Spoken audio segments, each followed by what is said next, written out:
Everyone welcome back to the channel. My name is Aniket और इस lecture में हम बात करने वाले हैं पावर ऑटोमेट क्लाउड के बारे में कि क्या यूजेस होते हैं पावर ऑटोमेट क्लाउड के, उसमें क्या फंक्शनैलिटीज अवेलेबल है और वो हमें कैसे हेल्प करने वाला है हमारी ऑटोमेशन जर्नी में।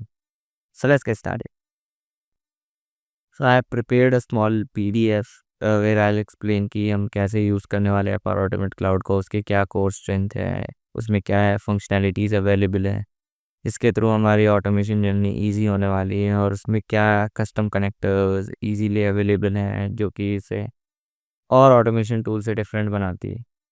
900 प्लस कनेक्टर्स अवेलेबल हैं। हम मॉनिटर कर सकते हैं कि कहाँ पे क्या फ्लो कैसे चल रहा है, कहाँ एरर आया है। Since there is a push around AI की एआई के थ्रू कैसे ऑटोमेशन किया जाता है and Microsoft is adapting it very fast कि कैसे एआई को ऑटोमेशन के अंदर ज्वाइन किया जा सके। So like in power automate also we have AI builder जहाँ पर हम पीडीएफ एक्सट्रैक्शन कर सकते हैं एलएलएम्स के थ्रू, प्रॉम्प्ट्स के through we can extract data. In AI builder we can get the accuracy score, how much accuracy we are getting, how much accurate the model is extracting the data। तो वो हम कर सकते हैं। Apart from AI builder copilot integration is also available जिसमें agent flows available है जिसको हम पावर ऑटोमेट क्लाउड फ्लोज और agent flows we can integrate. Agent flows और क्लाउड फ्लोज में क्या डिफरेंस है?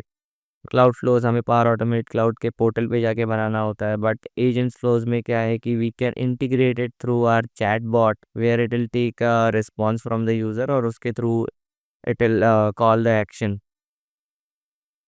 सो कोपायलट इंटीग्रेशन अवेलेबल है जिसके थ्रू हम एजेंट फ्लोज को कॉल कर सकते हैं एंड डेटा मसाजिंग कर सकते हैं। Whatever automation we to do वो हम कोपायलट के थ्रू कर सकते हैं। And now it has become very easy. So जो डेवलपर हैं हु आर लाइक को डेवलपर्स वो भी कर सकते हैं। who don't have much knowledge about development, they are the citizen developers, so be they can also design and code in it। One of the reasons organization choose करती है Microsoft के tools को use करना, it's because of its security. Enterprise get security मिलती है हमें and the governance control, जैसे role base access हो गए, डेटा लॉस प्रिवेंशन पॉलिसीज हो गई जो कि हम एडमिन सेंटर पे इनेबल कर सकते हैं एंड कॉन्फ़िगर कर सकते हैं कि what DLP policies we need to configure. Role base access कैसे दिया जाता है, किस यूज़र को देना है, किस बॉट आईडी को देना है, that we can also do. तो ये one of the major reasons है कि पावर ऑटोमेट को चूज़ किया जाता है, माइक्रोसॉफ्ट के टूल्स को चूज़ किया जाता है। और उसके बाद we have like integration to different platforms, जैसे कि माइक्रोसॉफ्ट का डेटाबेस है उसमें हम इंटीग्रेट कर सकते हैं पावर एप्स के थ्रू, पावर ऑटोमेट के through. We can store data, add formula just like we do in Excel. Lot of things we can do in make a schema, उसके अकॉर्डिंग किस में डेटा जाना चाहिए, कहाँ कॉल होना चाहिए। So that we can also do.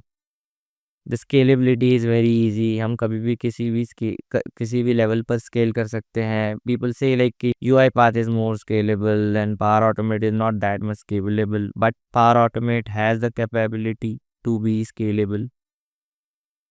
तो ये थी basic capabilities of power automate cloud. पर पावर ऑटोमेट क्लाउड में अब इनबिल्ट ही इतने टेम्पलेट्स है और इधर you can built it too through a prompt. तुम एक प्रॉम्प्ट दोगे कि like I want to build a flow, I want to make a flow to do this, I want to make a approval flow where user needs to take approval before sending any data to the data or adding any list to the SharePoint, that you can also make it through prompt। there are so many templates available, उसको भी हम use कर सकते हैं। so these are the major capabilities that Power Automate has। so this is all for today guys। next lecture में I'll be showing you कि कितने type of Power Automate flows होते हैं और उनको कैसे डिफाइन किया जाता है। Thank you so much for watching.